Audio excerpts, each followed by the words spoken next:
State and prove Hooke's law बड़ा important question है, लेकिन हुक्स लॉ पढ़ाने से पहले आप लोगों को एक क्वेश्चन और पढ़ना पड़ेगा, that is called elastic limit.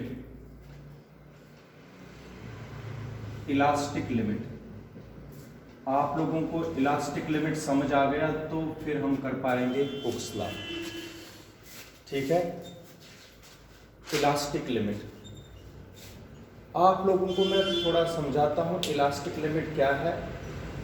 अगर आप लोग मान लीजिए कोई रबर है आपके पास, रबर को आप लोग खींचते हो, लेकिन एक ऐसा स्टेज पहुंचता है कि आप लोगों को लगता है कि अगर रबर को हम और खींचेंगे ये कट जाएगा, लेकिन अगर रबर को उसी वक्त छोड़ देंगे वो अपनी ओरिजिनल कॉन्फ़िगरेशन पर फिर से आएगा। समझ आया बेटा कि नहीं? जब भी हम किसी चीज को, इसी तरीके से हर किसी चीज में आप लोगों के पास मान लीजिए मैं तार एक देता हूं, आप लोग तार को खींच रहे हो, लेकिन फिर से इसी तरीके से इस पर एक स्टेज ऐसा पहुंचेगा जब आप लोगों को लगेगा आप लोगों ने मैक्सिमम डिफॉर्मिंग फोर्स लगाया, लेकिन अगर आप लोग उससे ज्यादा डिफॉर्मिंग फोर्स लगाओगे तो तार परमानेंटली डिफॉर्म हो जाएगी, वो वापस। लेकिन अगर उससे कम लगाओगे फोर्स, उस लिमिट से कम लग, तो बॉडी रिगेन करेगी ओरिजिनल कॉन्फ़िगरेशन। उस लिमिट को हम बोलते हैं इलास्टिक लिमिट। इलास्टिक लिमिट एक एक्चुअली मैक्सिमम डिफॉर्मिंग फोर्स होता है। अगर डिफॉर्मिंग फोर्स उस लिमिट से कम हो तो बॉडी रिगेन करेगी ओरिजिनल कॉन्फ़िगरेशन, अगर उस लिमिट से ज्यादा हो तो बॉडी रिगेन नहीं करेगी अपनी ओरिजिनल कॉन्फ़िगरेशन, बॉडी तो परमानेंटली डिफॉर्म हो जाएगी, बॉडी वापस। उस लिमिट को हम बोलते हैं इलास्टिक लिमिट। क्या बोलते हैं? एक्चुअल में elastic limit is the upper limit of the deforming force. Elastic limit is the upper limit of the deforming force. If the below which, यहाँ इस तरीके से elastic limit is the upper limit of the deforming force below which, if the deforming force is removed from the body regains its original configuration, and above which the body does not regain its original configuration, then that limit we called as elastic limit. What is elastic limit? Shabash beta. Elastic limit is the upper limit of the deforming force below which the body regains its original configuration, and above which the body does not regain its original configuration. That upper limit of the deforming force we called as elastic limit. समझ आया बेटा? इसका मतलब हो गया अगर elastic limit से ज्यादा डिफॉर्मिंग फोर्स हो तो बॉडी, मान लीजिए रबर कट जाएगा, अगर इस लिमिट से कम हो तो रबर कटेगा नहीं, रबर वापस अपनी जब कट जाएगा तो वह ओरिजिनल कॉन्फ़िगरेशन पर कहां से वापस आएगा? तुम लोग अंडरस्टैंड कर पा रहे हो कि नहीं? What is the maximum, what is the elastic limit now? Elastic limit is the upper limit of the deforming force below which if a body regain, if the deforming force is removed, the body regains its original configuration, and above which the body does not regain its original configuration after the removal of deforming force. That limit we called as elastic limit. खुशी जरा बताओ, what do you mean by elastic limit? The upper limit of deforming force below which if the deforming force is removed, the body regains its original configuration, and above which a body does not remain its original configuration. A body regains its original configuration if deforming force is removed. This limit is known as elastic limit. समझ आया बेटा? इसको बोलते हैं elastic limit. अब हमें इसी elastic limit के अंदर काम करना है, इलास्टिक लिमिट से बाहर नहीं जाना है, तब तो बॉडी पर डिफॉर्म हो जाएगी, जो मैं आप लोगों को हुक्स लॉ में पढ़ा दूंगा और अंडरस्टैंड भी होगा। अभी आधे घंटे में आप लोगों को हुक्स लॉ ज़बानी याद होगा।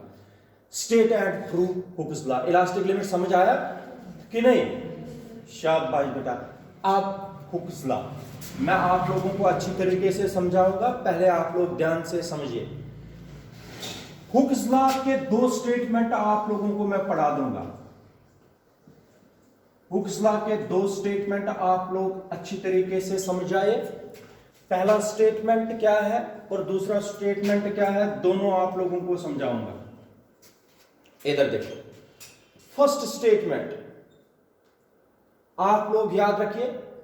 फर्स्ट स्टेटमेंट है, अगर ये एक रिजिड सपोर्ट है, रिजिड सपोर्ट का मतलब है जिसके साथ हम कुछ अटैच करेंगे, जैसे ये सीलिंग फैन ऊपर के साथ बंद है, इसका मतलब सीलिंग फैन का रिजिड सपोर्ट है। ये क्या है? रिजिड। इसी तरीके से ये माना मैंने रिजिड सपोर्ट, क्या है? इस रिजिड सपोर्ट के साथ मैंने एक स्प्रिंग अटैच की, ये है स्प्रिंग, ठीक है बेटा। इस स्प्रिंग के दूसरे एंड, अगर ये स्प्रिंग ए और बी है, एंड बी के साथ याद रखिए एक वेट पैन है। वेट पैन का मतलब है इसमें मुझे वेट्स डालने। वेट्स किस तरीके से आप लोगों को लेबोरेटरी में मिलेंगे, ये प्रैक्टिकल भी है। अगर स्कूल कभी जाओगे तो वेट्स ऐसे होते हैं, यहां पर ऐसे वेट्स, ऐसे ये 10 ग्राम का वेट, 20 ग्राम का वेट, 50 ग्राम का वेट, जैसे जैसे वेट्स होंगे। अगर वेट मुझे इस पैन में डालना है तो ऐसे मैं दिखाऊंगा कॉपी पर, ये वेट मैंने डाल दिया 10 ग्राम का, ठीक है। फिर इसी तरीके से और वेट डालूंगा, तो इसका मतलब मैं इस वेट पैन में वेट्स डालने। अब आप लोग खुद ही बता दीजिए, अगर इसकी कैपेसिटी मान लीजिए 1 kg है स्प्रिंग की, अंडरस्टैंड करना है, स्प्रिंग की कैपेसिटी कितनी है? 1 kg। अगर आप लोग 1 kg डालोगे इस वेट पैन में, फिर निकालोगे, वेट डालने से स्प्रिंग क्या आएगी? वेट उठाओगे तो ये क्या आनी चाहिए? वापस अपनी ओरिजिनल कॉन्फ़िगरेशन पर, तभी तो काम करेगी। अच्छा, अगर नहीं आई और इसकी कैपेसिटी 1 kg, आप लोग लगाओगे 2 kg, स्प्रिंग एक बार ही नीचे आएगी, इलास्टिक लिमिट से ज्यादा आप लोगों ने फोर्स लगाया, वापस कहां आएगी? ये परमानेंटली डिफॉर्म हो गई, ये काम करना ही बंद कर देगी। अंडरस्टैंड हुआ? क्या मतलब है इलास्टिक लिमिट? अगर इसका लिमिट है 1 kg से ज्यादा फोर्स आप लोग, 1 kg से ज्यादा वेट आप लोग इसमें, if you add weight more than 1 kg, the spring gets permanently deformed because we are using the deforming force which is much greater than the elastic limit. उस इलास्टिक लिमिट के नीचे ही हमें काम करना है, विद इन इलास्टिक लिमिट हमें काम करना है। आप लोगों ने इलास्टिक लिमिट से ज्यादा फोर्स लगाया तो ये परमानेंटली डिफॉर्म हो जाएगी, स्प्रिंग वापस। पेन की स्प्रिंग आप लोगों के पास होती है, कभी आप लोगों ने पेन वाला स्प्रिंग वाला पेन भी आप लोगों के पास हो, अगर आप स्प्रिंग को खोलोगे फिर पेन को टिप टिप होता है? नहीं होता है, वो परमानेंटली डिफॉर्म हो गई वो स्प्रिंग, वो काम करना बंद कर देगी। इसी तरीके से आप लोगों को भी इसमें विद इन इलास्टिक लिमिट काम करना है। आप लोगों को ज्यादा फोर्स इसमें ऐड, ज्यादा वेट्स ऐड नहीं करने हैं। आप लोगों को जितना लिखा होगा स्प्रिंग पर, बच्चे ज्यादातर यही खराबी करते हैं लेबोरेटरी में, उनको टीचर स्प्रिंग बैलेंस देते हैं, उस पर लिखा होता है 50 ग्राम टोटल वेट ऐड कर सकते हो, उसका लिमिट होता है वो। बच्चे क्या करते हैं, वो 1 kg का वेट डालते हैं, एक ही बार स्प्रिंग डिफॉर्म हो गई, स्प्रिंग बैलेंस काम करना बंद कर देते, वो खुश हो जाते बच्चे, हमें आया ये खराब करना। आमतौर पर बच्चे ऐसे ही करते हैं स्कूलों में। तो वो इलास्टिक लिमिट है इसका, तुम लोग वहां पर समझते नहीं हो, टीचर बोलता है इसका इलास्टिक लिमिट है, इससे ज्यादा वेट ऐड नहीं करना, बच्चे कहां मानते, तो वो खराब करते हैं, परमानेंटली डिफॉर्म करते हैं। मतलब मेरा, मैंने एक स्प्रिंग लाई, एक रिजिड सपोर्ट लाया, एक वेट पैन लाया, वेट पैन में वेट हमें ऐड करने, तराजू जिसको बोलते हैं हम, यहां पर ऐसे दिखाते हैं। अच्छा, फिर मैं आप लोगों को थोड़ा सा यहां पर मैं बता दूंगा, फिर बाद में मैं और इस पर आऊंगा। यहां पर लगा होता है एक पॉइंटर, इसको बोलते हैं पॉइंटर, ये पॉइंटर है, और यहां पर लगी होती है एक वर्टिकल स्केल, वर्टिकल स्केल लगी होती है ऐसे, this is vertical scale. Vertical scale देखो यहां पर ऐसे लगे होते हैं 1, फिर लगा होता है 2, फिर लगा होता है 3, फिर लगा होता है 4, फिर इसी तरीके से 5, 6, 7, 8, 9 और 10 तक मान ले हमने स्केल बनाई. In order to understand Hooke's law, we have considered a rigid support. With the rigid support there is a spring. Spring का नाम दिया मैंने AB. There is also a pointer, a weight pan and a vertical scale as is shown in figure. ये किस काम आएगी पूरा मैं प्रूफ में समझाऊंगा. ठीक है. अब एक बात मुझे बताओ आप लोग, इस वक्त पॉइंटर कहां पर है? अच्छा, इसमें मैंने कोई वेट नहीं डाला. अगर मैं वेट डालूंगा इसमें, स्प्रिंग ऊपर जाएगी कि नीचे आएगी? शाबाश बेटा. स्प्रिंग खुल जाएगी कि टाइट हो जाएगी? खुल जाएगी. उसको बोलते हैं यहां पर extension produced in the spring. क्या बोलते हैं? एक्सटेंशन वैसे हुआ किसकी वजह से? वेट को बोलते हैं यहां पर लोड अप्लाइड. क्या बोलते हैं? जितना मैंने इसमें लोड डाला उतना उसमें क्या आएगा? मगर लोड किस लिमिट के अंदर डालना है हमें?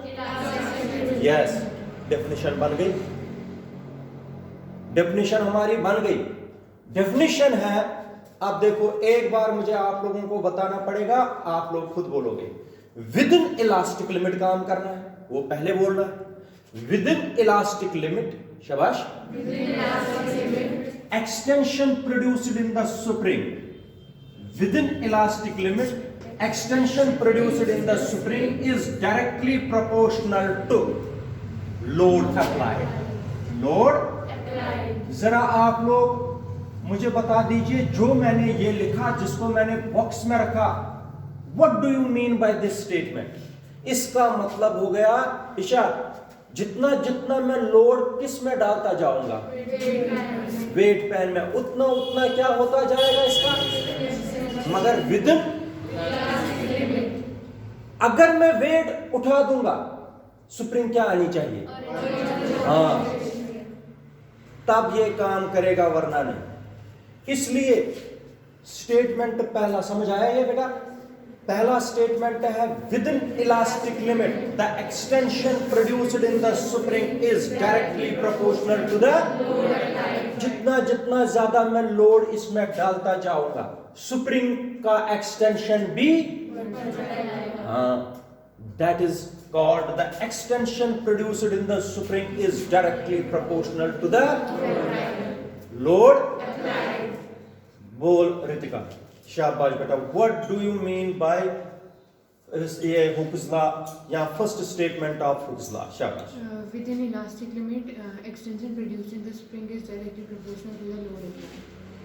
With an elastic limit, the extension produced in the spring is directly proportional to the. शाबाश बेटा. पहले मैं स्टेटमेंट को दूसरा बताऊंगा, फिर प्रूफ पर जाएंगे. Statement second. मैंने आप लोगों को परसों पढ़ाया स्ट्रेस भी और स्ट्रेन भी. स्ट्रेस भी पढ़ाया और स्ट्रेन भी पढ़ाया. देखो, विद इन इलास्टिक लिमिट जो काम कर रहे हैं हम, वो कर रहे हैं विद इन इलास्टिक लिमिट. शाबाश बेटा. Within elastic limit the stress setup in the body is directly proportional to its strain.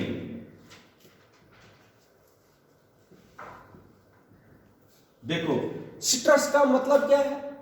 Force per unit length, force per unit area, force per unit कितने area में कितना force लगाया. What is strain? Change in configuration to the. आपने कितना force per unit area लगाया, उससे कितनी change आएगी. जितना फोर्स पर यूनिट एरिया आप लोगों ने लगाया, वेट डाल, weight is actually the force, उतनी ही कॉन्फ़िगरेशन में क्या आएगी इसमें? हाँ, वो भी वही हुआ. ध्यान से सुनो. What is stress? Force per unit area. परसों हमने पूरा दिन लगाया स्ट्रेस और स्ट्रेन को समझने में. Stress is force per unit area. Force का मतलब हो गया वेट. वेट नीचे की तरफ खींच रहा है स्प्रिंग को, दिस इज द वेट. अच्छा, force acting per unit area. जितना मैं इसको force acting per unit area लगाऊंगा, उतना ही इसमें क्या आएगी? किस में चेंज?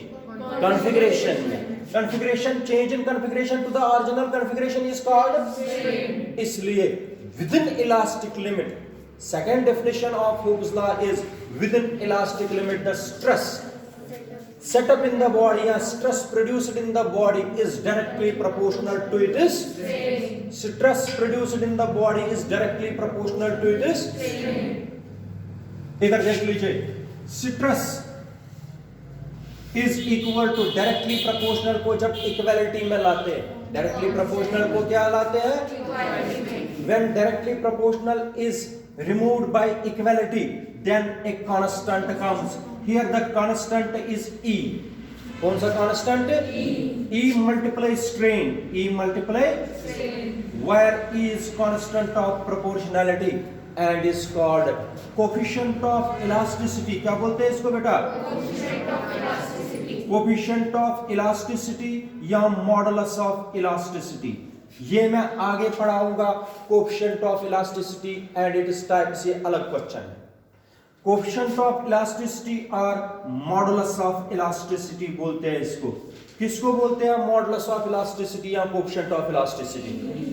ई को, E is modulus of elasticity या कोफिशिएंट ऑफ। स्टेटमेंट यहां पर खत्म होता है, इसके बाद यहां से प्रूफ शुरू हो जाता है। स्टेटमेंट तो सुनो फिर से। Hooke's law states that within elastic limit the extension produced in the spring is directly proportional to the load applied. Hooke's law also states that within elastic limit the stress produced in a body is directly proportional to its stress is equal to E multiply where E is constant of proportionality and is called coefficient of elasticity or बता दिया फटाफट।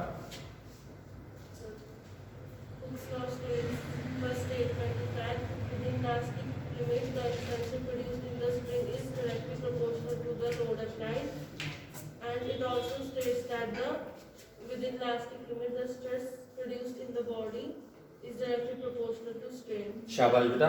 Stress is equal to E into strain, where E is coefficient of proportionality and is called coefficient of elasticity or modulus of elasticity. Isha आप बताइए।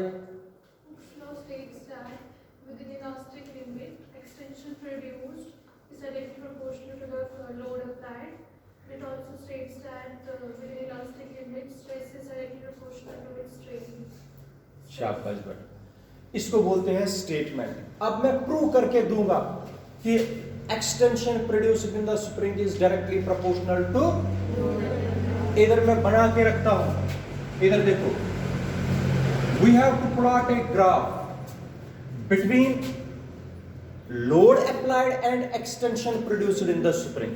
यहां से मैं extension या load applied दिखा दूंगा, कितना कितना लोड में यहां से अप्लाई करता जाऊंगा और स्प्रिंग में एक्सटेंशन देखता जाऊंगा। ये ग्राफ हमें आएगा स्ट्रेट लाइन। क्या आएगा? क्योंकि extension produced in the spring is directly proportional to, जितना जितना मैं लोड अप्लाई करता जाऊंगा स्प्रिंग में एक्सटेंशन भी क्या आना चाहिए उसी हिसाब से। ठीक है बेटा, तभी हम ग्राफ दिखा सकते हैं क्या? Straight line. ये मैंने बना के रखा। अब प्रूफ मैं समझा रहा हूं हुक्स लॉ का, फिर आगे हम बढ़ेंगे। In order to understand the proof of Hooke's law let us consider spring A B. यही लिखना है, याद नहीं करना है। जो मैं पढ़ा रहा हूं यही अपनी वर्डिंग में लिखना होता है। देखो, in order to understand Hooke's law let us consider spring A B. Spring whose one end is attached with the rigid support. This is called the rigid support. Rigid support and B is connected with the weight pan. इसको बोलते हैं weight pan. It is called weight pan. There is also a pointer. There is also a pointer which is free to move on the vertical scale. This pointer is free to move on the vertical. ये बंद नहीं है, ये याद रखना, ये इसके साथ टाइटली बंद नहीं है। जितना स्प्रिंग नीचे ऊपर जाएगी ना उसी हिसाब से ये पॉइंटर भी ऊपर नीचे करेगा। ठीक है बेटा, तो आप लोगों के सामने इसकी कंस्ट्रक्शन जो हमें यूज करना है इसमें। नाउ देखो क्या करना है। Now go on add.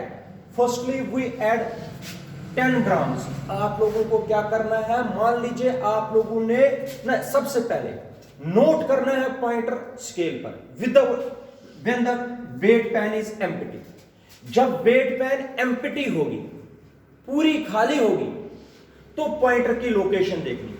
कहां पर है इस वक्त? शाबाश, ये आप लोगों ने नोट कर दिया। पहली पोजीशन क्या थी? 4 पर। 4 पर पॉइंटर था पहले। वेट पैन क्या थी? Empty. Now take some weight, say 10 grams, से 10 ग्राम्स। मान लीजिए हमारे पास 10 ग्राम्स के बहुत सारे वेट है, एक उठा दिया और किस में डाल दिया? वेट पैन में। आपको किस पर नजर रखनी है? पॉइंटर पर। शाबाश। पॉइंटर, वेट डालने से पॉइंटर नीचे आएगा ऊपर जाएगा? नीचे आएगा। पॉइंटर पहुंच गया मान लीजिए 5 पर। कहां पर? 5 पर। यहां 6 पर, जैसे मर्जी है। कहां पर पहुंचा? 5 पर। तो इसका मतलब जब मैंने 10 ग्राम्स वेट डाले, स्प्रिंग में एक्सटेंशन हुआ 5 माइनस 4, कितना हुआ? 1 सेंटीमीटर का एक्सटेंशन हो गया कितने ग्राम डालने पर? अगर मैं 10 ग्राम उठा दूंगा, स्प्रिंग कहां जानी चाहिए? वापस। हाँ, इसी को बोलते हैं विद एन इलास्टिक लिफ्ट। ये अंडरस्टैंड हुआ? नाउ अगर मैं और 10 ग्राम डाल दूंगा वेट, इसमें और 10 ग्राम डाल दिए, अब कहां जानी चाहिए स्प्रिंग? है 6 पर। इसका मतलब 10 ग्राम वेट डालने से 1 सेंटीमीटर होता है, 20 ग्राम वेट डालने से 2 सेंटीमीटर। अब आप लोगों को स्केल बन गई। 30 ग्राम डालने से 3 सेंटीमीटर ऑरिजिनल से कितने सेंटीमीटर? 3 सेंटीमीटर। इसका मतलब होगा अगर आप 20 ग्राम डालोगे, 20 ग्राम के एक साथ मैंने डाल दिया 20 ग्राम पहले से ही। यहां पर पहुंचते, चलो 6 तक पहुंचे थे हम। मैंने पहले 10 ग्राम डाला, 5 पर पहुंचा। 10 ग्राम और डाला, कितने पर पहुंचे? अब मैं 20 ग्राम डाल रहा हूं, 6 से सीधा किस पर आएगा?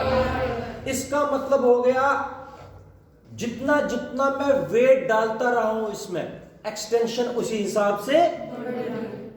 अगर मैं 20 ग्राम का वेट उठा दूंगा, फिर से किस पर पहुंचेगा? और 10 ग्राम उठा दूंगा, और 10 ग्राम उठा दूंगा। इसका मतलब हो गया with in elastic limit, if we go on adding weights in the weight pan and note the position of the pointer on the vertical scale, it is observed that when we go on adding the weights in the weight pan, there is extension in the spring. There is extension in the spring. मगर जिस हिसाब से आप load apply करते जाओगे, extension भी spring में उतना ही होता जाएगा। If we plot a graph between the load applied and extension produced in the spring, the graph will come out a straight line. जो कि मैंने यहाँ पर, इसका मतलब हो गया extension produced in the spring is directly proportional to the load applied. Hence Hooke's law is verified. Hence Hooke's law is verified. ये ज्यादातर मैं बता रहा हूँ, ये ज्यादातर एक्सपेरिमेंट है। जब तक ये मैं स्कूल में भी कराता हूँ, ये एक्सपेरिमेंट है, ये सिंपल एक्सपेरिमेंट। बच्चों को मैं स्प्रिंग देता हूं और दिखाता हूं कि वेट कैसे ऐड करते जाएंगे। उनको एक टेबल बनाना है जो प्रैक्टिकल कॉपी पर बना होता है। एक में हमें वेट देखने हैं, 10 ग्राम, 20 ग्राम, 30 ग्राम, 40 ग्राम। फिर इसमें क्या लिखना है? एक्सटेंशन। फिर क्या करोगे? ग्राफ पेज पर प्लॉट ग्राफ क्या आएगा? अगर ग्राफ स्ट्रेट लाइन आया तो आप लोगों का एक्सपेरिमेंट ठीक है, नहीं आया तो गलत है। समझ आया? कैसे करोगे ये एक्सपेरिमेंट आप लोग? शाबाश बेटा। यहाँ क्वेश्चन कैसे लिखोगे पेपर में? प्रूफ कैसे करोगे इसका? First of all you have to note the position of the pointer on the vertical scale when the weight pan is empty. Now take some weight say and add this weight in the again note the position of the pointer on the if previous position when the weight pan is empty, if its position was suppose 4, At this time its position is now 5. Then the extension produced in the spring will be 5 minus 4 centimeter, that is 1 centimeter. 10 gram add करने से हमने note किया इसमें कितना extension है 10 centimetre. 20 gram weight add करने से कितना 30 ग्राम ऐड करने से क्या हुआ इसका मतलब विद इन इलास्टिक लिमिट अगर मैं वेट ऐड करता जाऊंगा तो एक्सटेंशन भी किस पे होता जाएगा स्प्रिंग में. Now if we plot the graph between the extension produced in the spring and the load applied, the graph will come out a straight line. This means extension is directly proportional to the load. Hence Hooke's law is verified. समझ आया कि नहीं? कर सकते हो कि नहीं? ओ कर सकते हो? क्या बोलते हैं इसको? Hooke's law. कौन समझा सकता है आप Hooke's law? फिर हम दूसरे क्वेश्चन पर चलेंगे. शाबाश फटाफट.